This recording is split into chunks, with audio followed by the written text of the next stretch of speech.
Looking back, I can pinpoint the exact moment when the foundation of my marriage began to crumble.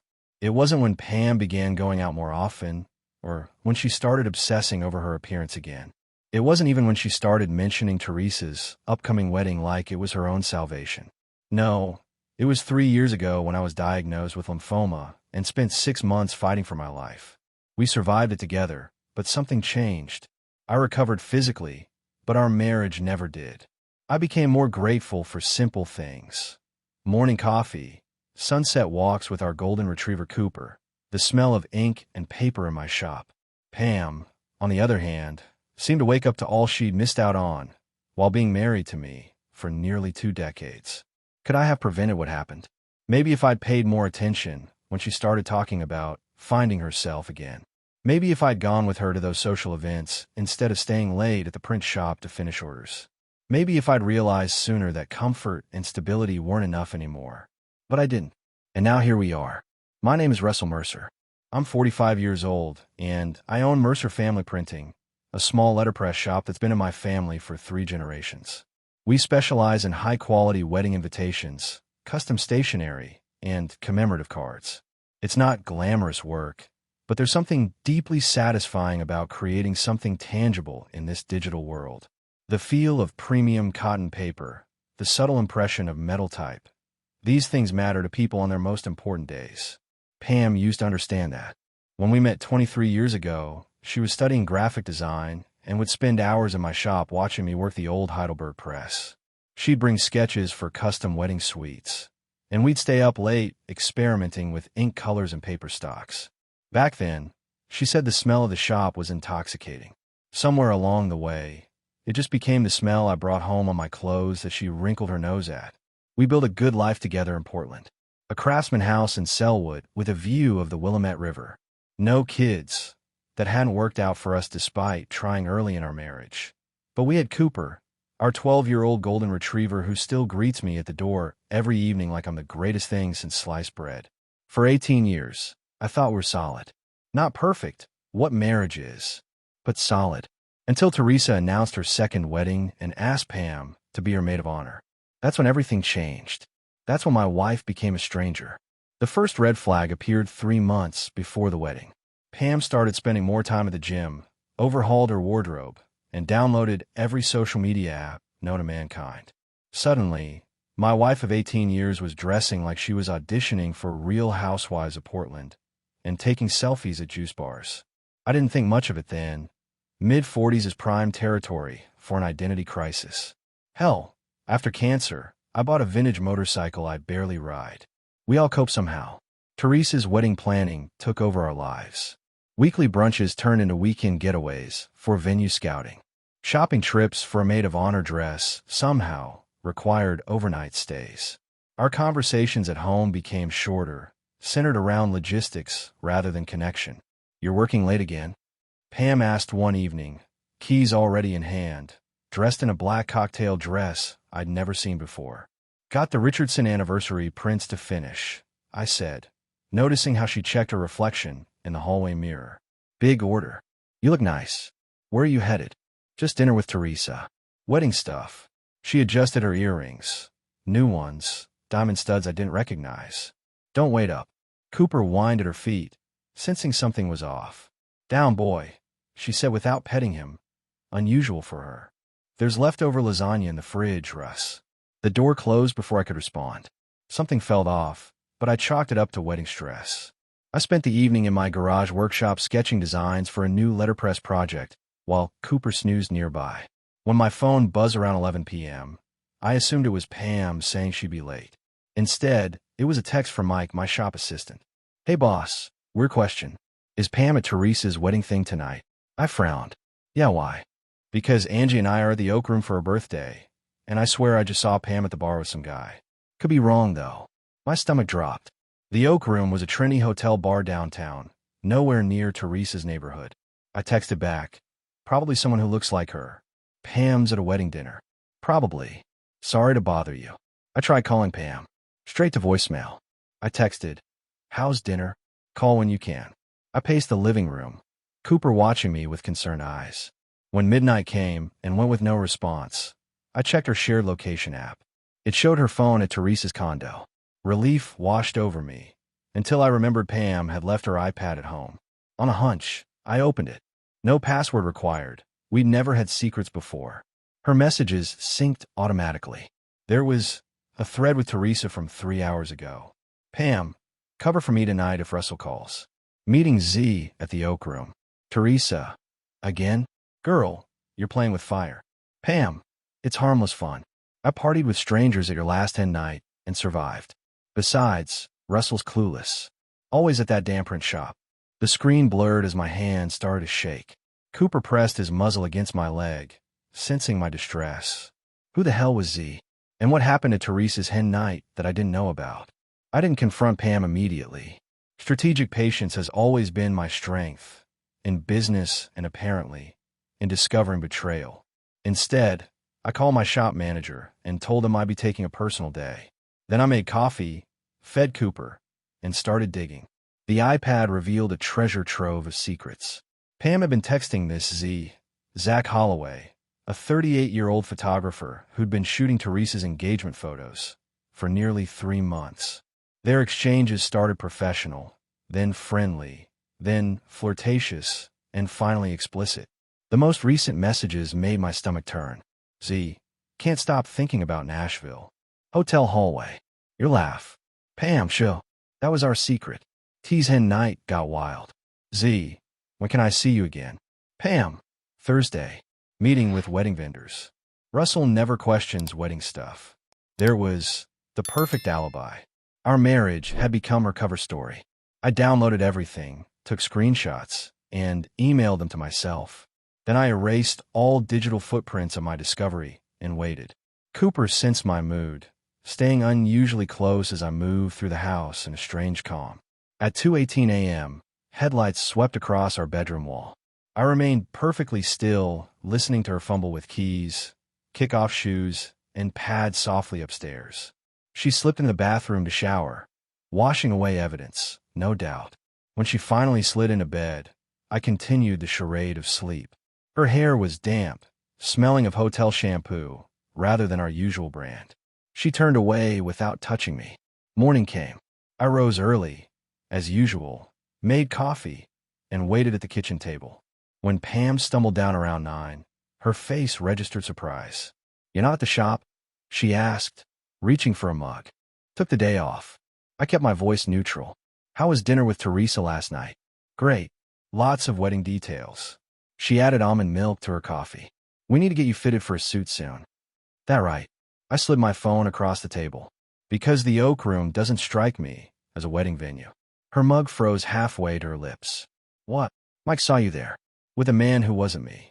Her face morphed from confusion to defensive anger in seconds. Mike needs to mind his business. My marriage is my business, Pam. I pulled out my masterstroke. So, is your little Nashville adventure during Theresa's hen night? The one where you partied with strangers and ended up in a hotel hallway with Zach. Her coffee mug hit the counter with a bang as she stared at me, mouth open. I'd never seen someone's knees literally buckle before, but hers did. She gripped the counter to steady herself. How did you? Does it matter? The point is, my morning welcome just threw a grenade into whatever story you were planning to tell. Her eyes darted around the kitchen like a cornered animal. It's not what you think. Really. The calm in my voice surprised even me.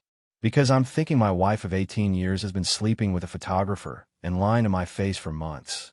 I'm thinking the woman I nursed through a ruptured appendix, who held my hand through chemo, who promised to love me in sickness and health, has been texting another man from our bed. Please, tell me what I'm getting wrong. Instead of answering, she burst into tears, not remorseful ones, but the angry, frustrated tears of someone caught red-handed. Cooper whined from his bed in the corner. You went through my messages? She finally managed. I laughed, a cold sound I barely recognized. That's your concern? Not that you've been cheating, but that I found out. It just happened, she whispered. Affairs don't just happen, Pam. They're built one decision at a time. We argued for hours, covering the same ground repeatedly. Pam cycled through classic cheater tactics, denial, deflection, minimization, and finally blame. You were always at the shop. You stopped seeing me after your cancer.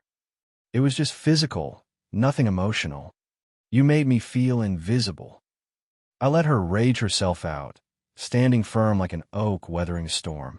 When she finally exhausted herself, I spoke with a clarity that comes only in life's most defining moments. Pack a bag. You're staying at Theresa's tonight. You're kicking me out. Her outrage was almost comical. This is my house, too. And you can come back when I've had time to think, I replied calmly. But right now, I can't look at you without seeing his hands on you. Russell, please. Don't. I held on my hand. Just go. Take whatever you need for a few days. She stormed upstairs, slamming drawers and closet doors. Cooper followed me to my home office, where I locked the door and called my lawyer, Frank. We'd been friends since college. He'd even printed his wedding invitations at my shop. Need a criminal defense attorney? He joked when he answered. Divorce attorney, actually, I replied, my voice catching. Silence then. Jesus, Russ. What happened? I gave him the condensed version. He let out a low whistle. Come by the office tomorrow. Bring copies of everything. And Russ, don't leave the house. It's your legal residence. If anyone's leaving, it's her. When I emerged, Pam was waiting with a packed suitcase, makeup streaked down her face. So that's it. 18 years and you're just done. I looked at her. Really looked. The woman I'd loved for half my life. Now a stranger wearing my wife's face. I don't know what I am, except that I deserve better than lies. You want to find yourself? Go ahead. Just do it honestly. What about couples counseling? Don't we owe our marriage that much? You forfeited that option in a hotel hallway in Nashville. My voice was steady, and every time you met him after, her face collapsed. I never meant for this to happen. That's the thing about choices, Pam. They reveal who we really are when no one's watching. After she left, the house felt both emptier and somehow cleaner, like a festering wound finally lanced. Cooper settled at my feet as I poured a rare whiskey and stepped onto the back deck, watching the Willamette River flow past. The water's constant movement felt right. Nothing stays the same, no matter how permanent it seems. My phone buzzed with a text from Pam. I'm at Theresa's. We need to talk when you're calmer. I didn't respond. Instead, I called my brother Mark in Seattle. Hey, stranger, he answered cheerfully. To what do I owe this rare communication? Pam's been cheating on me. Saying it aloud made it more real. Son of a, he stopped himself. Are you sure? Got the receipts, as the kids say. Need me to come down? Break some kneecaps? Despite everything, I laughed. No assault charges, please. But I could use your spare room next weekend. Need perspective. Stay as long as you want. He paused. For what it's worth, I always thought you married down. That night, I slept surprisingly well. No masterful revenge plots. No wallowing in self-pity. Just the quiet dignity of a man who knows his own worth. In the morning, I went to the shop, threw myself into work, and felt the familiar comfort of ink and paper. Some things remain constant, even when your world implodes. The old German printers who trained me had a saying, Drucken ist Leben. Printing is life. Create something lasting from raw materials. Apply pressure evenly. Clean up messes immediately. And always check your work before presenting it to the world. Pam failed that final step spectacularly. Frank's office exuded old money Portland, exposed brick walls, leather furniture, and discreet wealth. He greeted me with a firm handshake and a grim expression. Brought everything? He asked, gesturing to my laptop bag. I nodded, pulling out a USB drive. Screenshots, timestamps, conversations. The works. He plugged it in, scanning the evidence methodically. His expression darkened as he scrolled through Pam's exchanges with Zach. Damn, Russ. He finally looked up. This is pretty clear-cut. Options. Oregon's no fault, so technically infidelity doesn't matter legally. But, he tapped the screen, this documentation gives us leverage in negotiations. She'll want to avoid the humiliation of these going public. I frowned. I'm not looking to destroy her. Noble, but misplaced. She wasn't thinking about your dignity in that Nashville hotel. Frank leaned forward. Look, I'm not saying go scorched earth, but protect yourself. People get nasty during divorce. The word still felt foreign. Divorce. After watching my parents stay miserably married for 40 years, I'd sworn my own marriage would be different. Ironic. Frank outlined next steps, financial documentation, asset inventory, separation agreement. The machinery of dismantling a life together was coldly efficient. Back home, Cooper greeted me with worried eyes. "Just as for a while, buddy," I murmured, scratching his ears. My phone chimed with a text from an unknown number. "This is Zach. Can we meet?" Man to man. White-hot rage surged through me. The audacity. I typed back. "Unless you want to lose teeth, stay away from me." The reply came instantly. "Fair enough. Just know she told me you were separated." Another lie. I blocked the number without responding and poured a scotch, hand shaking slightly. The doorbell rang 30 minutes later.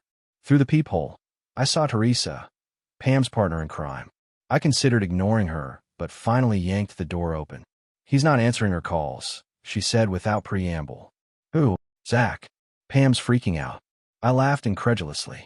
"And you thought I'd care because—" Theresa shifted uncomfortably. "She's a mess, Russell. I've never seen her like this. Still not my problem. She still loves you."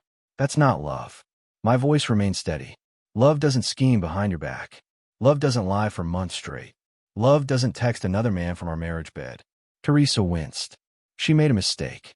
"No, a mistake is one night of weakness. She had a 3-month affair, Theresa, and you helped her hide it." Her eyes dropped. "I told her it would end badly. Yet you covered for her anyway." I shook my head. "Some friend you are. To either of us." "What can I do?" she asked quietly. "Nothing. Absolutely nothing." I started closing the door. "Except maybe find a new maid of honor. I won't be attending your wedding, and I doubt Pam will be in a celebrating mood either." I shut the door on her protests, leaning against it as Cooper pressed against my leg. The old dog's steady presence anchored me as I breathed through the anger. Pam showed up unannounced 3 days later. I was in my garage workshop, restoring an 1890s letterpress for a museum exhibit. The familiar rhythm of cleaning century-old metal parts had been therapeutic, each piece coming back to life under my careful attention. The garage door lifted, flooding the space with afternoon light. She stood silhouetted in the opening, Cooper sitting confused between us, looking from me to her and back. "You changed the house locks," she said, no greeting. "And the security code." I continued polishing, not looking up. "Frank's suggestion." "Frank Donovan? Your lawyer friend?" Her voice sharpened. "You already got a lawyer?" "On day one." I finally met her eyes. "Just like you did." Her slight flinch confirmed my suspicion. Of course, she'd already consulted someone. Pam never went into any situation unprepared. "How did you know?" she asked. "Your mother called. Mentioned your meeting with that nice divorce attorney in her building." I shrugged. She assumed I knew. Gloria had always been scatterbrained and loose-lipped, a fact that finally worked in my favor. Pam stepped inside, keeping distance between us as if I were dangerous. "I need more clothes. And my laptop. Take whatever belongs to you." I turned back to the press. "I'll be out here. We need to talk, Russell." "About what?" "Division of assets? Schedule for the mediator?" "Because anything else is just wasted breath." "About us." She moved closer. "About whether there's anything worth saving." I laughed without humor. "That ship sailed when you deleted your texts to cover your tracks. Calculated deception isn't something that can be fixed with couple therapy. People make mistakes. Stop calling it a mistake." I set down my tools, fully facing her. "You didn't accidentally fall onto his—" I caught myself. "You made hundreds of deliberate choices. Each text, each lie about where you were going, each hotel room." Her face flushed. "It wasn't hundreds of times, but more than once," I said quietly. "That's all that matters."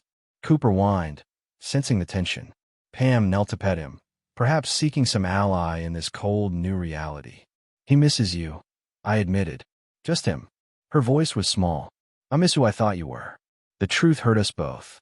That person doesn't exist. She stood, wiping her hands on her jeans. "I'm staying at my sister's in Eugene for a while." Theresa's place was uncomfortable after everything. I nodded. Appropriate that she'd run to Diane, who'd cheated on 2 husbands herself. Family patterns ran deep. "I'll get my things and go," she said, moving toward the door. "But Russell, this doesn't have to be the end.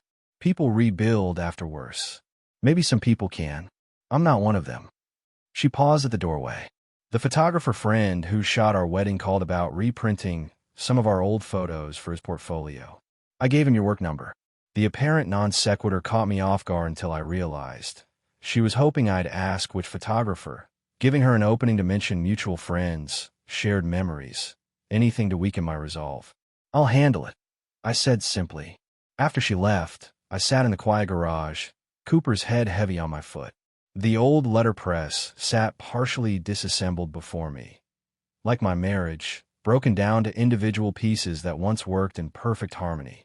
Unlike the press, some things couldn't be restored. My brother Mark's Seattle apartment became my sanctuary for a week. Overlooking Puget Sound, it offered literal and figurative distance from Portland and the wreckage of my marriage. "You're handling this better than I would," Mark commented as we grilled salmon on his balcony. I'd have lost my mind. "Oh, I had my moments," I admitted, flipping the fish. "Just private ones." "That's always been your style." Quiet dignity. I shrugged.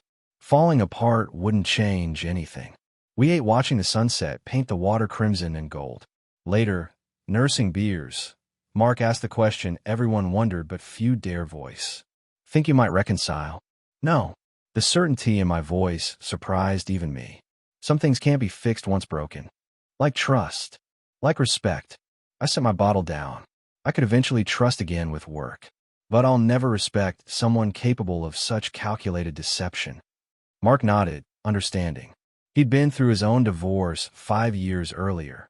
Different circumstances, same devastation. "What's next for Mercer Printing?"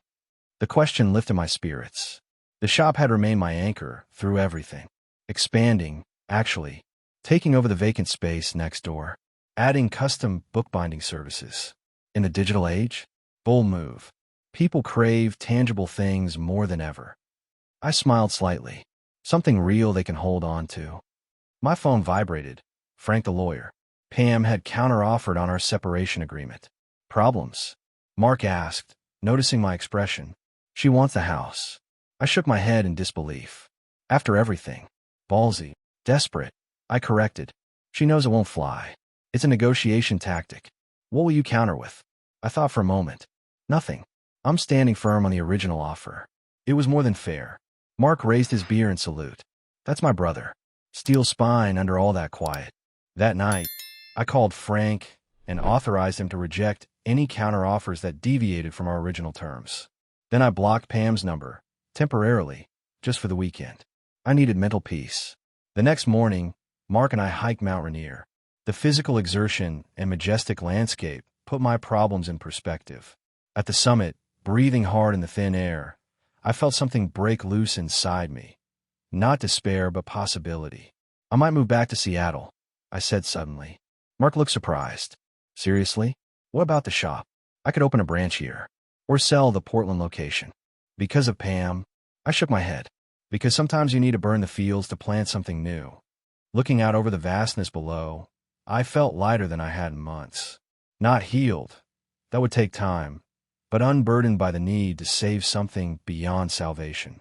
3 months after Discovery Day, the divorce papers arrived for my signature. No contested assets, no prolonged court battles, just the clinical dissolution of 18 years together. I signed each page in the solitude of my shop after hours, the steady hum of the ventilation system my only companion. Cooper had been staying with me, Pam having conceded that the aging retriever was better off maintaining his routine. Small mercies in the storm. I'd moved forward methodically, leased a smaller house near the river, expanded the business as planned, even started physical therapy for an old shoulder injury I'd been ignoring for years. External order to counter internal chaos. The bell above the shop door jingled, interrupting my thoughts. "We're closed." I called without looking up. "I know." I used my old key. Pam stood by the counter, looking thinner than I remembered. Her presence felt surreal, like seeing a character from a discontinued TV show suddenly appear in real life. "You shouldn't have that anymore." I held out my hand for the key. She placed it in my palm without argument. I signed the papers. So did I. Awkward silence stretched between us, filled with the ghosts of conversations we'd never have. "You look good," she finally said. "You look thin. Not eating much." She glanced around the shop. "The expansion looks great." I nodded, unwilling to engage in small talk. "Was there something specific you needed?" "Closure, I guess." She attempted a smile. "Stupid, right?" Not stupid. Just not possible. Her face fell slightly. Ever the realist. Someone had to be. She moved toward the antique-type cabinet we'd restored together early in our marriage. Her fingers traced the tiny drawers labeled with different fonts. Remember when we stayed up all night organizing this? I remember. My tone remained neutral, though the memory still held warmth. I'm moving to Chicago next month, she said suddenly. Fresh start. Something inside me loosened slightly. Physical distance would help us both move on. The marketing firm I interviewed with made an offer. Creative director. Congratulations. I meant it. Zach and I aren't together, if you were wondering. I wasn't, but nodded anyway. Good luck in Chicago, Pam. She looked at me for a long moment, perhaps searching for breaks in my composure. Finding none, she reached in her purse and withdrew a small package. Cooper's favorite treats. The special ones from that boutique pet store. She set them on the counter. I know they're hard to find. The small gesture, remembering something so trivial yet important, nearly shattered my resolve. Nearly. Thanks. He'll appreciate that. She moved toward the door, then turned back. For what it's worth, Russell, I am sorry. Not just for getting caught. For everything. After she left, I stood motionless in the quiet shop, surrounded by the tools and machines that had outlasted my marriage. The world kept turning. The presses kept printing. And somehow, improbably, I kept moving forward. 1 year after Discovery Day, I sat in my new Seattle office overlooking Elliott Bay. The expansion had been a success. Mercer Family Printing now had locations in both Portland and Seattle, with plans for a third in Tacoma. Business thrived despite the economy's ups and downs. People would always need tangible mementos of their most important moments. My phone buzzed with a text from Mark. Happy anniversary of your freedom. Drinks tonight? I smiled, typing back. You're on. Cooper's sitter confirmed. At 14, Cooper moved slower now, but remained my steadfast companion. His muzzle had gone completely white, but his eyes still held that same devoted brightness. The intercom buzzed. Mr. Mercer, your 2 o'clock is here. Emma Sanders from Chronicle Books. Send her in. Emma entered, carrying portfolio samples. Mid-40s, confident, with laugh lines around her eyes that suggested a life well enjoyed. Russell Mercer? I'm Emma. Her handshake was firm. Thanks for seeing me on short notice. Your proposal was intriguing. I gestured to the chair across from my desk. A book about traditional printing methods. People are rediscovering the beauty of analog craftsmanship, she explained. Your restoration work on historical presses is exactly what we want to feature. We spent an hour discussing details, photography sessions, interviews, timelines. Her enthusiasm was contagious, her knowledge impressive. Would you have dinner with me? I asked suddenly as we wrapped up. To discuss the project further, I added quickly. She looked surprised, then pleased. I'd like that. After she left, I stood by the window, watching ferries cross the steely water. I hadn't asked anyone to dinner since the divorce was finalized. Hadn't wanted to. But something about Emma's genuineness had stirred long-dormant interest. My office phone rang. The Portland shop manager with a supply chain issue. As I handled it confidently, I realized how much I'd grown in the past year. The business had expanded, but so had I. Later, walking Cooper along the waterfront, I passed a couple arguing intensely on a bench. The woman's gestures reminded me fleetingly of Pam. Once, that resemblance would have sent me spiraling. Today, it barely registered. That evening, before meeting Mark, I sat on my deck watching the sunset. Seattle had proved to be the fresh start I needed. Not an escape, but a deliberate choice to build something new. The pain hadn't disappeared, but it had transformed into something less acute, more instructive. A scar rather than an open wound. Cooper nudged my hand with his graying muzzle. I scratched his ears, grateful for constance in a world of change. We did all right, didn't we, boy? I murmured. His tail thumped in simple, profound agreement. 2 years to the day after finding that video, I stood in my expanded Seattle shop, supervising installation of a rare 1850s Columbian press, a museum-quality piece I'd spent months restoring. The massive iron eagle counterweight gleamed under the skylights, its wingspan stretching majestically above the press bed. It's extraordinary, Emma said, snapping photos for our book project, now nearing completion. The Victoria and Albert Museum would envy this restoration. Took longer than expected, I admitted, but worth every minute. Our professional collaboration had evolved into something more personal over the past year. Dinners discussing typography had become weekends exploring coastal towns. Her presence in my life felt natural, uncomplicated by comparison to what came before. The shop door jingled. Mark entered with Cooper on his leash. They'd been on their weekly boys' walk along the waterfront. At 15, Cooper moved gingerly now, but his spirit remained willing. "Look who wanted to see the new press," Mark announced. Cooper padded slowly to my side, pressing against my leg with familiar affection. I knelt, running my hands through his thinning fur. "What do you think, boy? Pretty impressive, right?" His tail wagged weakly in agreement. Later that evening, Emma, Mark, and I celebrated the press installation with dinner at my place. Cooper dozed nearby, occasionally lifting his head when laughter grew particularly loud. "By the way," Mark said, refilling our wine glasses, "ran into Gloria downtown. Pam's visiting from Chicago next week." I nodded, surprised by my lack of reaction. "How's she doing?" "Seems good. Creative director position, working out well." "Glad to hear it," I said, and meant it. After Mark left, and Emma helped me clean up, we stepped onto the deck, overlooking the sound. A ferry's lights blinked in the distance, moving steadily across dark water. "Does it bother you?" Emma asked. "Hearing about her?" "Not anymore." I wrapped an arm around her shoulders. "That chapter's closed. You never told me how you managed to move forward so completely." I consider the question. I realized something important during that first year. Forgiveness isn't about excusing what happened. It's about refusing to let it control your future. Emma nodded thoughtfully. "That's profound." "Nah," I smiled. "Just practical. Carrying anger is exhausting." Cooper joined us on the deck, settling with a contented sigh at our feet. His presence was a bridge between my old life and new one, a reminder that continuity exists even after devastating change. The night air carried the scent of salt water and possibility. Emma leaned into me, her warmth both comforting and exhilarating.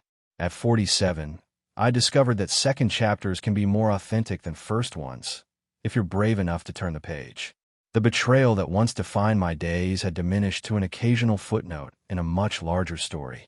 The fields I'd burned had yielded unexpected new growth, a thriving business, genuine connections, and the quiet confidence that comes from rebuilding on solid ground. Cooper looked up at me with roomy but trusting eyes, as if to say, "We made it." Indeed we had, and the view from here was better than I ever could have imagined.